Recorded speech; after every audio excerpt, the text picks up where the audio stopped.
جب انگریزوں نے بنگال کو تقسیم کیا تو صرف زمین نہیں بٹی تھی بلکہ ہندوستان کی تقدیر بھی لکھی جا رہی تھی۔ 1905 میں انگریز وائسرائے لارڈ کرزن نے بنگال کو دو حصوں میں تقسیم کر دیا، ایک طرف ہندو اکثریتی مغربی بنگال اور دوسری طرف مسلم اکثریت مشرقی بنگال۔ یہ فیصلہ بنگالی قوم پرستوں کی سخت مخالفت کے باوجود کیا گیا۔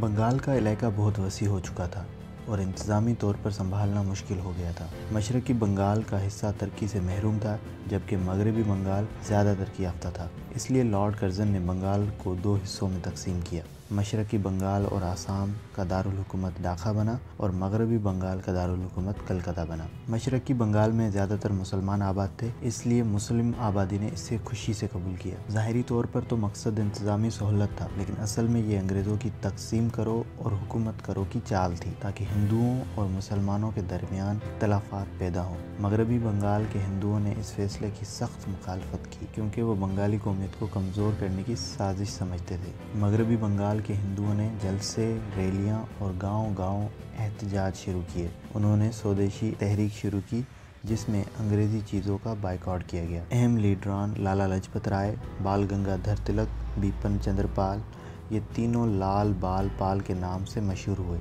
بنگال میں سوریندر ناتھ بنرجی اور دیگر لائرز نے بھی اس تحریک میں حصہ لیا۔ ملی جذبے کو بڑھانے کے لیے ادب اور فن کا سہارا لیا گیا۔ بنکم چندر چٹرجی کی نظم وندے ماترم مشہور ہوئی اور ربندر ناتھ ٹیگور کی تصویر بھارت ماتا قوم پرستی کی علامت بنی۔ اگرچہ کچھ مسلمان لیڈران نے شروع میں مخالفت کی، لیکن زیادہ تر مسلمانوں نے اس تقسیم کا خیر مقدم کیا کیونکہ اس سے انہیں ترقی کے نئے مواقع ملے اور وہ ایک علیحدہ اکثریتی علاقے میں آ گئے۔ 1906 میں ڈھاکہ میں آل انڈیا مسلم لیگ قائم ہوئی جو آگے چل کر پاکستان کے قیام کا سبب بنی۔ یہی وہ وقت تھا جب مسلمانوں نے ہندو اکثریتی کانگریس سے الگ سیاسی راہ چنی۔ شدید احتجاج اور عوامی دباؤ کے باعث 1911 میں بنگال کی تقسیم کو ختم کر دیا گیا اور دارالحکومت کو کلکتہ سے دہلی منتقل کر دیا گیا۔ بنگال کو دوبارہ ایک کر دیا گیا اور بہار و اڑیسہ کو الگ صوبہ بنا دیا گیا، لیکن اس فیصلے سے مسلمان ناراض ہوئے کیونکہ انہوں نے مشرقی بنگال میں جو ترقی دیکھی تھی وہ اب رک گئی تھی۔ یہی ناراضگی بعد میں پاکستان کے قیام کی بنیاد بنی کیونکہ مسلمانوں کو یقین ہو گیا کہ ان کے حقوق صرف الگ ریاست میں ہی محفوظ ہو سکتے ہیں۔